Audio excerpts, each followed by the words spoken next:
77페이지 양가로 4번 등기의 효력 요건. 등기가 되어 있다 해서 그 등기가 다 유효한 건 아니죠.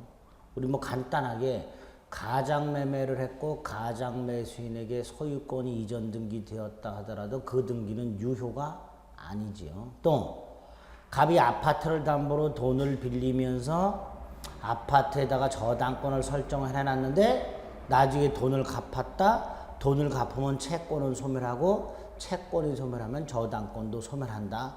말소 등기 없이. 그러면 돈을 갚았을 때부터 저당권 등기가 말소될 때까지 그 사이에 그 저당권 등기는 무효가 되는 이런 문제가 생기게 됩니다.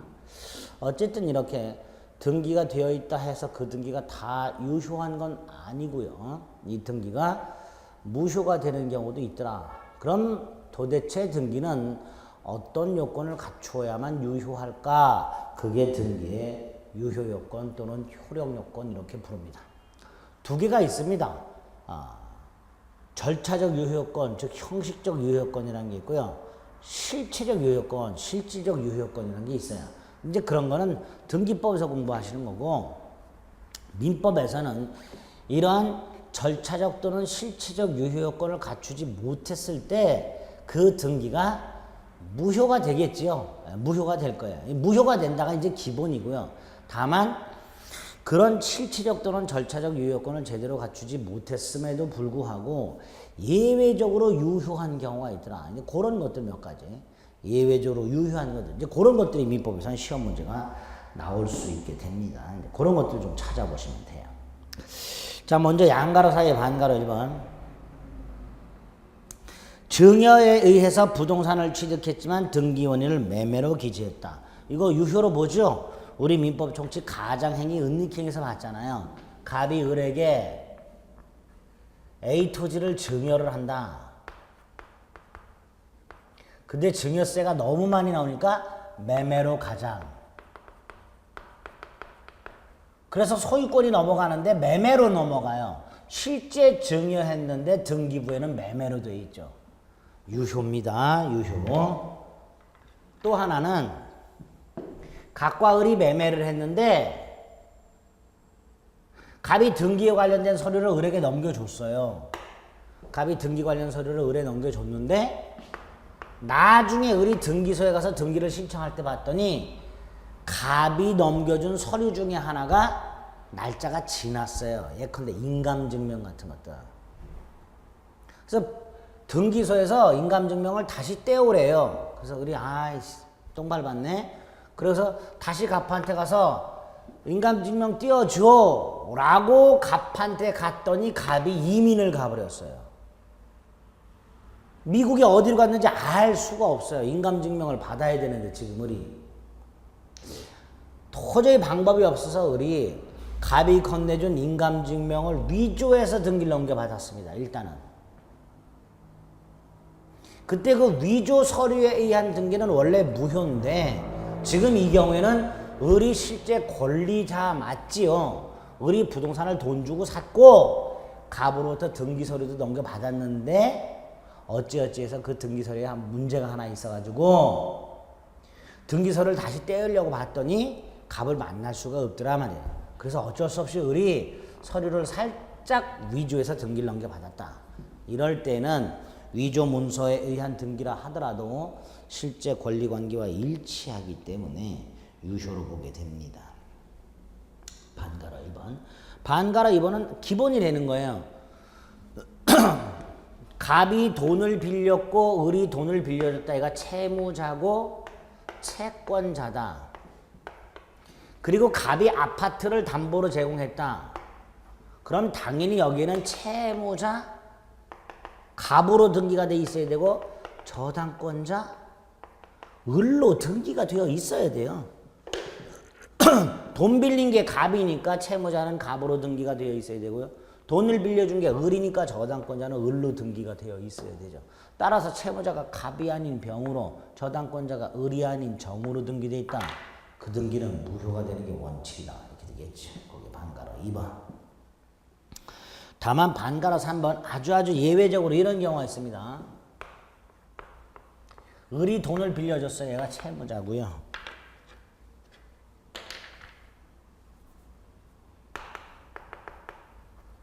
채권자예요. 그런데 얘가 법인이에요. 법인, 주식회사. 그리고 이 갑이 담보를 제공한 이 아파트에 저당권자로 법인 을이 아니라 을 법인 대표. 병으로 되어 있어요. 이 병은 을 법인 대표예요. 근데 을 법인 대표라는 말은 없고 그냥 병으로 등기가 되어 있어요. 그러면 채무자 갑이고 채권자가 을이니까 당연히 저당권자도 을로 등기가 되어 있어야 되지만 엉뚱한 제3자가 저당권으로 등기가 되어 있더라. 그럼 이 등기는 당연히 무효가 돼야 되는데 우리 판례 예외. 원칙 무효여야 되지만 예외. 채무자, 채권자, 제3자 사이에 합의가 있고 그 다음에 채권이 실질적으로 제3자에게 실질적으로 제3자에게 귀속이 됐다는 건 돈 받으러 병이 다녀요. 돈 받으러 법인이 돈을 받으러 다니진 않고요. 병이 돈을 받으러 다녀요. 그럼 사람들이 봤을 때는 병이 채권자로 보여요. 이런 거를 채권이 실질적으로 제3자 병에게 귀속이 됐다라고 말을 합니다. 이 경우 채권자 아닌 자가 저당권자로 등기가 되어 있으면 그 등기는 원칙적으로 무효지만 채무자, 채권자, 제3자의 합의가 있고 채권이 실질적으로 제3자에게 귀속이 됐다면 예외적으로 그 제3자 저당권 등기도 유효다. 이렇게 보는 게 우리 판례예요. 그게 반가로 3번이고요. 반가로 4번은 부동산을 매수한 자가 소유권 이전 등기를 마치지 아니하였다면 이 사람은 소유자는 아니죠. 다만 매도인의 승낙 아래 부동산을 담보로 제공하면서 당사자 합의로 편의상 매수인 대신 등기부상 소유자인 매도인을 채무자로 그 다음에 채무자인 매수인의 근저당권자에 대한 채무를 담보하는 거로 유효하게 되어 있어요. 갑소유 A 토지가 조금 복잡해요. 을이 샀어요. 근데 얘가 아직 등기를 못 넘겨받았어요. 얘가 병으로부터 돈을 차용을 해요.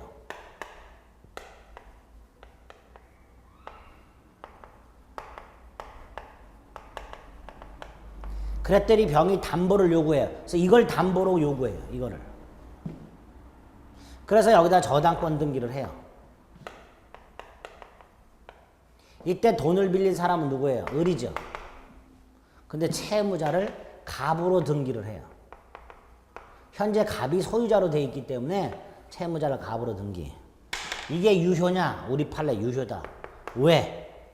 원래는 돈을 빌린 게 을이니까 채무자는 을이라고 해야 돼요. 그래야 유효가 될 거예요. 그런데 우리 판례는 어차피 을이 돈을 빌려서 갑에게 대금을 주면 갑은 등기를 넘겨줄 거고 등기를 넘겨받으면 채무자를 을로 변경시킨단 말이죠. 그렇게 변경 등기하면 된다. 그래서 현재 채무자를 갑으로 등기되었다 하더라도 이 등기를 무효로 할 것은 아니다. 이게 4번. 5번 채권 담보 목적으로 소유권 이전 등기를 했다. 채권 담보 목적으로 소유권 이전 등기했다는 건 양도 담보를 말합니다. 다만 채권 일부가 무효예요. 채권 담보를 목적으로 소유권 등기했다는 건 갑이 A 토지가 있고요. 을로부터 돈을 빌려요. 이때 여기에다가 을이 저당권 따위를 설정하는 게 아니라 소유권 등기를 가져가 버려요. 이런 걸 양도담보라고 해요. 그리고 나중에 갑이 돈을 갚으면 소유권 등기 말소하면 돼요. 문제는 이 채권 중에 일부가 무효예요. 일부가 무효지만 나머지가 유효하다면 불가분성 때문에 을의 이 담보권의 효력은 목적물 전체에 미치게 됩니다. 불가분성 때문에. 그래서 채권이 나머지 유효한 이상 채무자는 그 유효한 걸 갚지 않고는 말소 등기를 요구할 수가 없다. 이렇게고요. 반가로 6번은요. 건물을 짓기도 전에 보존 등기 먼저 했어요. 그럼 무효예요, 이거는. 그런데 나중에 지은 건물이 이 보존 등기 내용과 똑같아요. 그럼 우리 판례는 유효한 등기가 된다. 이렇게 얘기합니다. 6번. 신축 건물의 보존 등기를 건물이 완성되기 전에 했지만 건물이 완성이 되었고 완성된 건물이 그 보존 등기 내용과 일치하다면 그 등기는 유효다.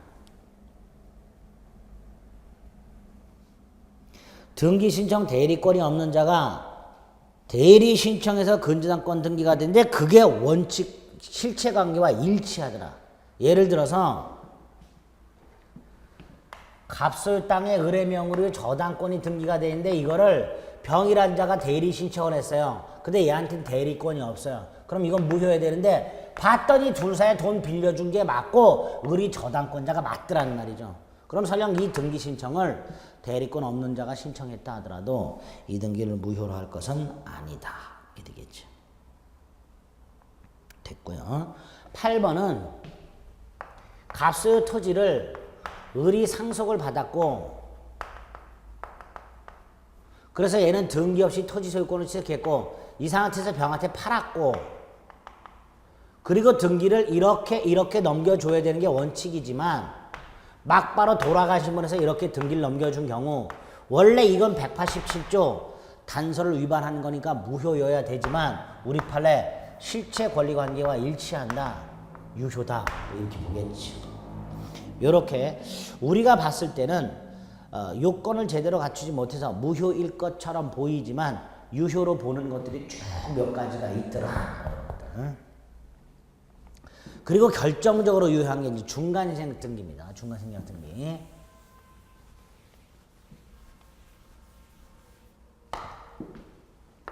갑에서 을로 A 토지가 을에서 병으로 순차 매매. 당연히 등기도 갑에서 을에서 병으로 넘어가야 되는데 얘가 미등기 전매. 등기를 이렇게 중간생략 등기. 이렇게 되는 경우. 이렇게 물권 변동 과정을 누락한 등기를 중간생략 등기라고 합니다. 법적으로 규제해요. 부동산 등기 특별조치법에서 금지하고요. 위반 시 처벌합니다. 그런데 그 규정 자체는 단속 규정이라 그랬어요. 따라서 중간생략 등기, 미등기 전매 행위가 있다. 처벌은 되지만 그 행위 자체는 유효. 세 번째, 중간생략 등기가 되기 위한 요건, 당사자 전원의 합의.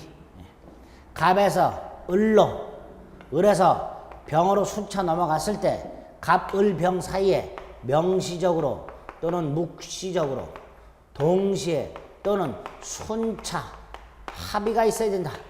명시, 묵시, 동시, 순차 합의가 있어야 된다. 특히 순차 합의와 관련해서는 갑을병 순차 합의, 갑을병 순차 합의 또는 갑을 합의, 갑병 합의를 요한다. 갑을병 순차 합의 또는 갑을 합의, 갑병 합의를 요한다. 어쨌든 이렇게 합의가 있게 되면 병은 직접 갑에게 이전 등기를 청구할 수 있다. 그런데 병이 직접 이전 등기를 청구할 수 있다 하더라도 갑을 간의 매매나 을병 간의 매매가 사라지는 것은 아니다. 즉 을의 갑에 대한 이전 등기 처권 소멸하지 않는다. 갑의 을에 대한 이전 등기 의무 소멸하지 않는다. 갑의 을에 대한 대금 청구권 소멸하지 않는다. 갑을 매매, 을병 매매는 그대로 존속한다. 따라서 병은 갑에 대해서 직접 이전 등기를 청구할 수도 있지만 을을 대위하여 청구할 수도 있다. 대위 청구도 가능하다. 두 번째, 갑을병 합의가 있다 하더라도 갑은 병의 청구를 거절할 수 있다. 갑을병이 합의를 했는데 갑을이 매매대금을 인상을 했다. 근데 을이 인상된 매매대금을 지급하지 않고 있다. 이때 병이 직접 청구 들어왔다. 갑은 거절할 수 있다. 만약에 합의가 없다면 어떻게 될까? 합의가 없다면 병은 갑에 대해서 직접은 안 된다. 을 대위 청구만 가능하다. 두 번째, 합의가 없는데 어찌어찌 중간생략 등기가 됐다. 합의가 없는데 어찌어찌 중간생략 등기가 이루어졌다. 그 등기는 유효다. 세 번째, 갑이 동의를 해주지 않는다. 그랬더니 을이 잔머리를 굴린다. 갑에 대한 이전 등기 청구권을 양도한다. 매매 계약을 하는 게 아니라 을이 갑에 대한 이전 등기 청구권을 양도를 해요.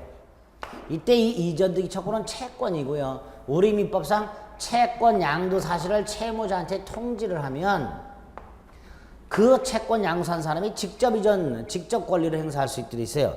그럼 이 경우에 을이 갑에 대한 이전 등기 청구권이라는 채권을 양도를 하고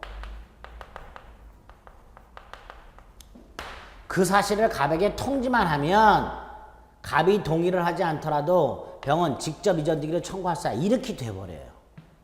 즉 중간생략 등기 없이 중간생략 등기가 되는 꼴이 생겨요. 그래서 우리 판례는 이런 거 인정하지 않습니다. 이렇게 말을 합니다. 을이 갑에 대한 이전 등기 청구권을 양도하고 그 양도 사실을 설령 갑에게 통지했다 하더라도 갑이 동의하지 않는 한 병은 직접 이전 등기를 청구할 수 없다. 즉 매수인의 이전 등기 청구권은 매도인의 동의 없이는 양도할 수 없는 양도가 제한되는 권리다. 이렇게 우리 판례가 얘기합니다. 중간생략 등기 관련된 이 정도 판례 우리가 기억을 하셔야 돼요. 5번에 1번 합의가 없다면 직접은 안 되고 대위 청구만 된다. 중간생략 등기가 일단 이루어지면 그 등기는 무효라고 할 수는 없다. 반가로 2번 최종 양수인이 직접 행사하려면 합의가 있어야 된다. 최초 양도인 갑과 중간자 을의 동의 외에 최초 양도인 갑과 최종 양수인 병 사이에 합의가 있어야 된다. 오른쪽 묵시적 합의도 가능하다. 4번 합의가 있다 하더라도 중간 매수인의 이전 등기 청구권이 소멸하는 것은 아니다.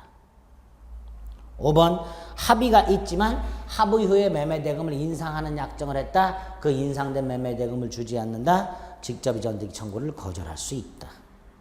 6번 이전 등기 청구권을 양도하고 설령 그 사실을 통지했다 하더라도 동의하지 않는 한 채권 양도 통지를 원인으로 한 직접 이전 등기를 청구할 수는 없다. 6번 이런 것들. 다음 페이지 7번 토지거래 허가구역 내에서는 절대로 중간생략 등기를 허용하지 않는다. 갑을 을병 매매가 처음부터 확정적 무효다. 토지거래 허가구역. 네, 그렇게. 자, 그 다음에 이제 등기 추정력. 중간생략 등기 받고, 자, 가등기 받고, 등기 추정력. 등기 추정력이란 등기되어 있는 내용대로 권리관계가 존재하는 것으로 인정. 예를 들어서 A 토지가 있는데요. 소유자가 갑에서 소유자가 을로 돼 있다. 근데 갑과 을 사이에 싸우고 있다. 갑은 을에게 나는 너에게 판 적 없다. 을은 샀다. 이렇게 다투고 있을 때 등기부에 만약에 갑을 사이에 매매한 걸로 기록이 되어 있고 을이 소유자라고 기록이 되어 있다면 이걸 추정을 하겠다는 거예요. 추정한 건 입증이 된 거예요.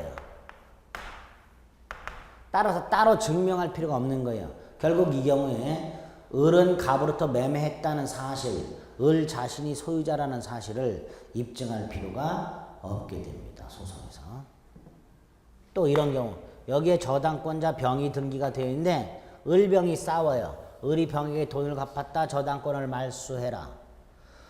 병은 아직 받을 돈이 있다. 말소 못하겠다. 이렇게 다투고 있을 때 만약에 병이 저당권자로 등기가 되어 있다면 여기에 또 추정을 인정을 해줍니다. 병은 저당권자다. 채권도 있다. 따라서 병은 자신이 저당권자라는 사실, 아직 그에게 받을 돈, 채권이 있다라는 사실, 그걸 증명할 필요가 없습니다.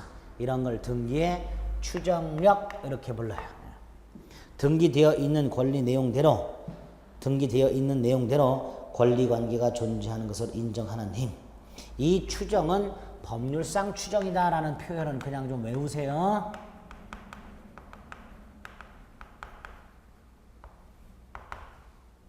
양가로 1번. 따라서 등기가 되어 있는 사람은 굳이 증명할 필요가 없고 등기되어 있는 사실을 다투는 사람, 등기되어 있는 내용과 반대 사실을 주장하는 사람. 갑은 을에게 판 적이 없다라고 주장하고 있어. 이때 이 갑. 등기되어 있는 걸 다투는 사람, 을은 소유자가 아니다라고 주장하고 있는 갑. 을한테 판 적이 없다라고 주장하고 있는 갑. 등기 내용을 다투고 있는 자 갑. 등기되어 있는 내용에 반대 사실을 주장하고 있는 갑. 이 갑이 반대 사실을 증명을 해야만 추정력은 깨지게 됩니다. 자, 이때 추정력의 물적범위라고 되어 있네요. 저당권 추정되고 피담보 채권 추정되고 2번 원인 추정되고 인적 범위는 누가 누구에게 주장할 수 있는가? 등기 명의인 또는 제3자가 주장할 수 있고요.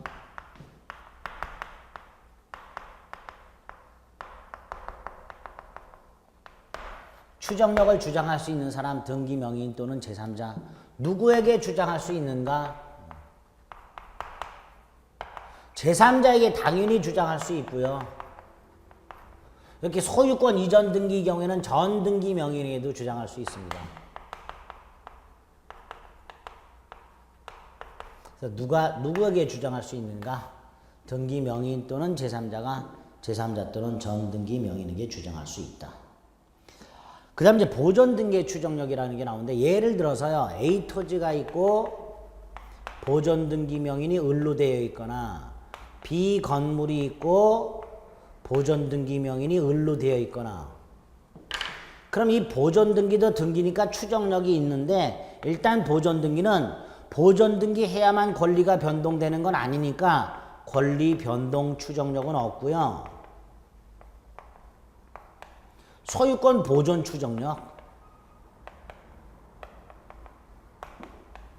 을의 이름으로 보존이 되어 있구나. 그리고 을이 원시 취득자구나. 이런 추정력이 있어요. 보존 등기 명의인이 원시 취득자다라는 추정력이 있습니다. 그런 추정력이 있다가 이제 깨지겠죠. 이런 추정력이. 어떨 때 깨져요? 보존 등기 명의인과 원시 취득자가 따로 있다. 예컨대 A 토지의 소유권 보존 등기 명의인이 을인데 이 A 토지에 대해서 국가로부터 조사를 받아서 소유자로 확정된 사람이 있어요. 이걸 사정받은 자라고 해요. 토지에 대해서 소유자로 사정받은 자가 있다면 이 사람이 원시 취득자예요. 그 다음에 건물도 보존 등기가 을로 되어 있는데 신축자가 따로 있어요. 그러면 보존 등기 명의인과 원시 취득자가 다르다라는 보존 등기의 추정력, 즉 을이 원시 취득자다라는 추정력과는 반대 사실이 증명이 된 거예요. 그러면 이 보존 등기의 추정력은 깨진다 이렇게 되겠죠. 이렇게 될 거예요. 거기에 반가로 1번, 반가로 2번에 있습니다.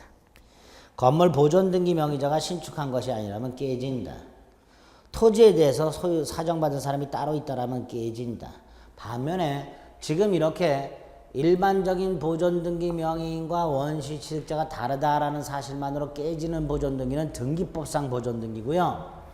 무슨 특별조치법상 등기가 있어요. 이거는 훨씬 강한 추정력이 있어서 이렇게 반대 사실만으로는 깨지지 않고요. 이 등기 자체가 이게 원인 무효. 이 등기 자체가 원인 무효라는 사실이 밝혀져야 깨진다가 우리 판례예요. 그래서 특별조치법상의 등기는 강한 추정력이 있다. 그러니까 3번의 동그라미 1번 특별조치법에 의한 보존 등기가 이루어진 경우에는 설령 토지를 사정받은 사람이 따로 있다 하더라도 그 추정력이 깨지지는 않는다 이렇게 되는 거예요. 그렇죠? 그래서 원인 무효라는 사실까지 밝혀져야 추정력이 깨지게 됩니다. 강한 추정력이 있다. 다음 페이지 등기가 불법적으로 말소가 됐다. 권리는 소멸하지 않는다. 말소된 등기 명의는 여전히 권리자로 추정된다. 이렇게 되겠죠. 불법 말소된 거니까. 전 소유자가 사망한 이후에 이전 등기가 되었다면 원칙적으로 추정력 깨진다. 반가로 2번 계약서가 가짜라는 사실이 밝혀졌다. 추정력 깨진다. 이렇게 될 것이고요. 7번의 반가로 1번은 이 표현을 좀 주목하세요. A 토지가 있는데 소유자가 갑으로 되어 있는데 얘가 을하고 거래를 해요. 근데 얘는요. 등기부, 신분증, 필증, 인감 이걸 다 확인했어요. 확인했더니 등기부상 명의자가 지금 내가 거래하고 있는 갑이더라 말이죠. 그럼 얘는 갑을 소유자라고 믿을 수밖에 없을 거예요. 근데 얘가 무효였었어요. 근데 얘는 알 리가 없어요. 왜? A 토지의 소유자가 갑으로 등기가 됐는데 그게 무효라 하더라도 얘는 등기부 확인했고 갑 신분증 확인했고 그래서 등기부상 소유자로 되어 있는 사람과 갑이 일치한다는 거 확인했고 등기필증 확인했고 인감 확인했고 그럼 당연히 갑을 철석같이 소유자라고 믿을 수밖에 없는 거예요. 왜? 조사할 거 다 했으니까. 그래서 얘는 뭐가 된다? 무과실이다. 그게 반가로 1번. 그러나 반가로 2번처럼 세 번째처럼 확인을 제대로 안 했다. 지금 얘는 꼼꼼하게 확인을 다 했어요.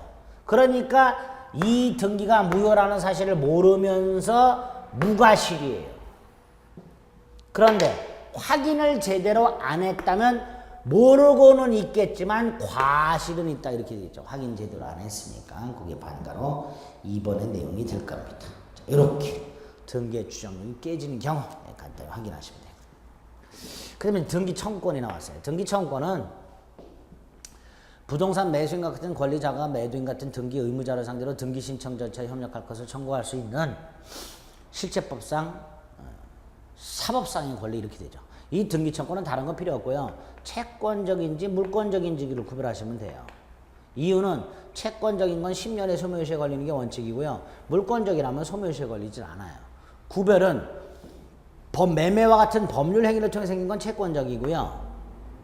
등기와 권리가 불일치할 때 그걸 일치시키기 위한 건 물권적입니다. 일단 기본적인 요 틀이 잡혀 있었어요. 채권적과 물권적. 그래서 등기청권에 보면 양가로 1번 등기청권의 성질 매수인의 이전 등기청권은 채권적이다. 자, 그래서 요 등기청권에서 꼭 구별하셔야 될 권리가 두 개가 있어요. 하나가 부동산 매수인의 이전 등기 청구권 하고요. 부동산 매수인의 이전 등기 청구권. 또 하나가 부동산 점유 취득 시 완성자 이전 등기 청구권. 이 두 가지를 꼭 비교하실 수 있어야 됩니다.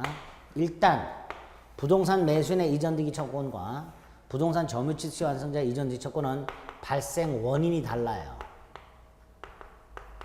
부동산 매수인의 이전 등기 청구권은 매매라는 법률 행위를 통해 생긴 거예요. 반면에 부동산 점유 취득 시 완성자는 245조 1항이라는 법률 규정을 통해 생겼습니다. 발생 원인이 다르죠. 그러나 성질은 똑같아요. 둘 다 채권적이에요.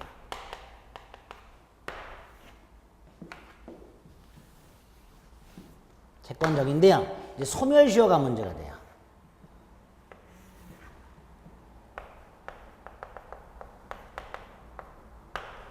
원칙이 10년의 소멸시효가 걸려요. 둘 다 원칙적으로 10년의 소멸시효가 걸립니다.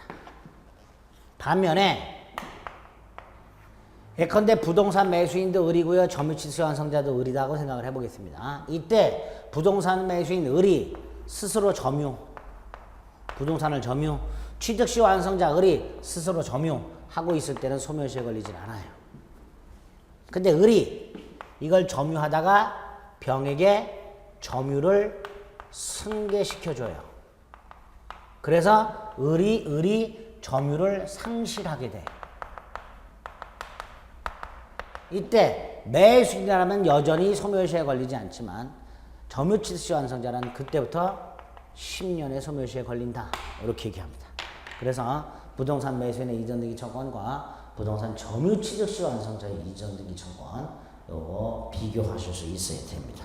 일단 양가로 이런 매수인의 이전 등기 청구권이죠. 자, 오른쪽 양가로 1번 등기 청구권의 상대방. 자, 취득 시 완성을 이유로 하는 이전 등기 청구는 누구를 상대로 한다고 했어요? 취득 시 완성 당시의 소유자. 취득 시 완성 당시 소유자. 반가로 2번은 봤다는 거고. 불법 말소된 것을 이유로 하는 근저당권 설정 등기 회복 등기 청구는 말소 당시 소유명의자.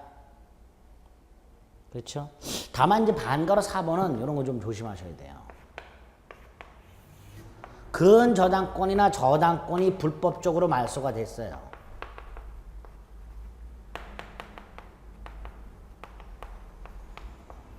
그럼 당연히 회복 등기 가능하다 그랬어요. 근저당권이나 또는 저당권 따위가 불법적으로 말소가 되면 회복 등기는 당연히 가능한데 문제가 생겨요. 회복 등기 하기 전에 목적물이 경매가 되고요. 경락인이 경락대금을 완납했을 때는 문제가 생겨요. 왜? 얘는요. 어차피 경매 전에 회복 등기를 했다 하더라도 경매를 통해서 소멸할 운명입니다. 그래서 우리 판례는 근저당권이나 저당권 등기가 불법적으로 말소되었을 때는 회복 등기 가능하지만 만약에 그 근저당권이나 저당권이 회복 등기가 되기 전에 경매가 되었을 때 그래서 경락인이 경락대금을 완납했다면 그때는 더 이상 회복 등기는 불가하다. 이렇게 얘기를 합니다. 그게 반가로 4번이고요. 양가로 3번은 진정명의해보려 한 이전 등기 청구를 하고요. 그런데 기본 이론 시간에 여러 번 들어봤죠. 예컨대 A 토지가 있는데 소유자가 갑에서 을로 병으로 정으로 순차 매매가 돼 있더라. 등기를 부를 봤더니 이렇게 되어 있더라. 그러면 이 A 토지는 갑에서 을로 병으로 정으로 순차 넘어가서 현재 정의 소유자다 라고 사람들이 생각을 하겠죠. 보통은 그럴 거고요. 그런데 갑과 을 사이에 만약에 매매할 당시에 이 갑이 만취해 있었다면 갑을 사이의 매매는 무효가 되고 따라서 을등기 무효가 되고 등기인 공신력이 인정 안 되니까 병도 소유권을 취득할 수 없고 정도 소유권을 취득할 수 없고 결국 이 땅은 현재 소유자가 갑이더라. 이때 갑은 자신의 진정한 소유 등기 명의를 회복하려면 을, 병, 정을 상대로 순순히 등기 말소를 청구해야 되지만 시간도 오래 걸리고 돈도 많이 든다. 그래서 갑이 에라 모르겠다. 최종 등기 명의를 상대로 이전 등기를 청구했는데 우리 판례가 이거를 인정하면서 진정 명의 회복을 위한 이전 등기 청구라고 한다. 그리고 이렇게 말을 한다. 현재 소유자가 현재 등기 명의를 상대로 자신의 진정한 등기 명의를 회복하는 방법으로 등기 말소를 청구하는 외에 진정 명의 회복을 위한 이전 등기를 청구할 수도 있다. 이렇게. 그게 반가로 1, 반가로 2. 당연히 소유권의 터잡은 물권적 청구권이 될 겁니다. 소유권의 터잡은 물권적 청구권.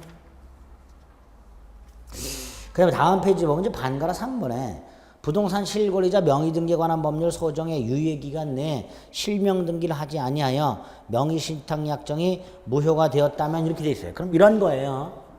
A 토지가 있는데요. 소유자가 갑으로 되어 있다가 을로 등기가 되어 있는데 명의신탁을 한 거예요. 이제 가려져 있어요. 이게 숨겨져 있어요. 얘는 실명등기 유예기간 내에 실명등기를 해야 돼요. 해야 되는데 안 했어요. 그래서 실명등기 유예기간이 경과.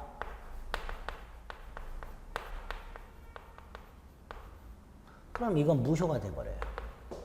그럼 소유자는 누구예요? 갑이죠. 등기부상 소유자로 등기되어 있던 신탁자는 을을 상대로 뭐 할 수 있다? 진정, 명의회복을 위한 이전 등기를 청구할 수도 있다. 이게 반가로 3번 이렇게 되겠죠. 그렇죠? 양가로 4번은 부동산 소유권을 근거로 한 물권적 청구권 행사 일환으로 타인 명의의 보존 등기 말소를 구하려면 이라고 돼 있어요. 예컨대 A 토지가 있고요. 이 소유자가 갑이에요. 그런데 보존 등기가 을로 되어 있어요. 보존 등기가. 그럼 얘는 등기 추정력이 있잖아요. 그러니까 소유권을 주장하는 갑이 이걸 깨야 되죠. 이걸 이 반대 사실을 증명해야 되죠. 그래서 먼저 자신에게 그 말소를 청구할 수 있는 권한이 있음을 적극적으로 입증해야 된다. 따라서 사정 명의인이 사정 이후에 그 토지를 다른 사람에게 처분한 사실이 인정된다면 사정 명의인 또는 상속인들이 보존 등기 명의자를 상대로 그 등기 말소를 청구할 권한이 없게 되므로 청구를 인용할 수는 없다. 예를 들어서 얘가 원시 취득자예요. 사정받은 자예요.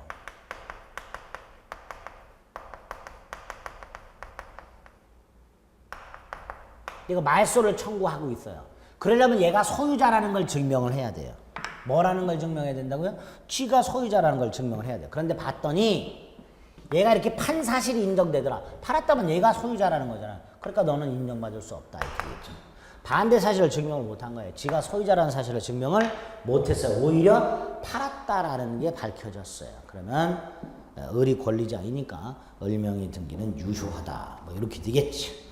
입증 책임 관련해서 등기의 추정력이 인정되면 추정된 사실은 따로 증명할 필요가 없기 때문에 그래서 반대 사실을 주장하는 자에서 반대 사실 증명이 되어야만 합니다.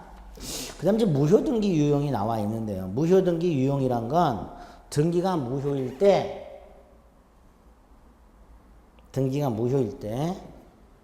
그걸 말소하지 않고 다시 되살리는 게 무효등기의 유용입니다.